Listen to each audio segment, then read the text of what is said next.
চলমান বৈশ্বিক পরিস্থিতির বিবেচনায় গণপ্রজাতন্ত্রী বাংলাদেশ সরকারের মাননীয় প্রধানমন্ত্রী ও এলিট ফোর্স র্যাবের সম্মানিত মহাপরিচালক মহোদয়ের নির্দেশক্রমে র্যাব সারা দেশব্যাপী অবৈধভাবে মজুদ দ্রব্য এবং মজুদকারীর বিরুদ্ধে একটি চিরুনি অভিযান পরিচালনা করে আসছে। এরই ধারাবাহিকতায় ময়মনসিংহ র্যাব 14 ও এর অধীনস্থ জামালপুর র্যাব কোম্পানি তাদের দায়িত্বপূর্ণ এলাকায় এই বিশেষ অভিযান গুরুত্বের সাথে পরিচালনা করে আসছে।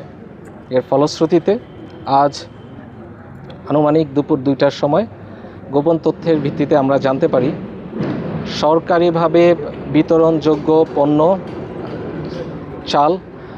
চাল ভর্তি চাল বোঝাইকৃত একটি ট্রাক যার আনুমানিক ওজন 15 টন, সেটি কালোবাজারে অবৈধভাবে এই চাল বিক্রির উদ্দেশ্যে জামালপুর হতে শেরপুরের উদ্দেশ্যে ধাবমান।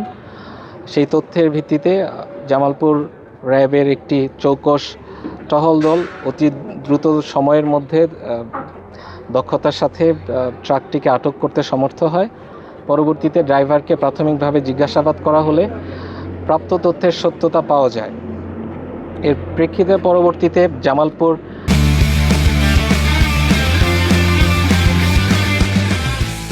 জেলা খাদ্য সংরক্ষণ অফিসারের সাথে যোগাযোগ করলে সেই অফিস থেকে সংশ্লিষ্ট রিপ্রেজেন্টেটিভ অফিসার এবং ব্যক্তিবর্গ এসে ঘটনার সত্যতা নিশ্চিত করেন বিভিন্ন আলামত এবং কাগজপত্র বাছাইয়ের মাধ্যমে।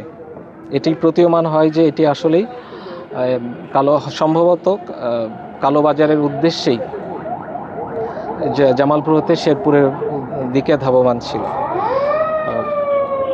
পরবর্তীতে লিগ্যাল প্রসিডিওর ফলো করার জন্য আমরা এখন জব্দকৃত এই 15 টন চাল বোঝাই এই ট্রাককে এবং ট্রাক ড্রাইভারকে জামালপুর সদর থানায় হস্তান্তর করব এবং পরবর্তীতে মামলার কার্যক্রম চলমান হলে এই ঘটনার সাথে সংশ্লিষ্ট আরও বিভিন্ন পক্ষ এর নাম বের হয়ে আসবে বলে আমি দৃঢ়ভাবে আশাবাদী। আজকে দুপুর 2:30টায় আমার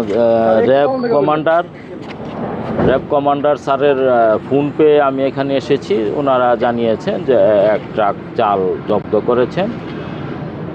তো আমরা এসে ট্রাকটা দেখতে পেয়েছি। এখন ইনভেস্টিগেশনের মাধ্যমে, তদন্তের মাধ্যমে যদি মালিক হয় উনি ফেরত পাবেন, আর না হলে মামলা করব।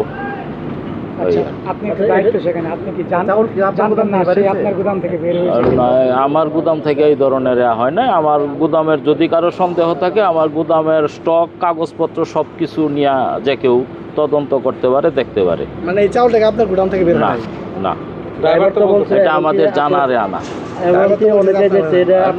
এখন সে তো বলতে পারে না যে তাকে কে নিছে।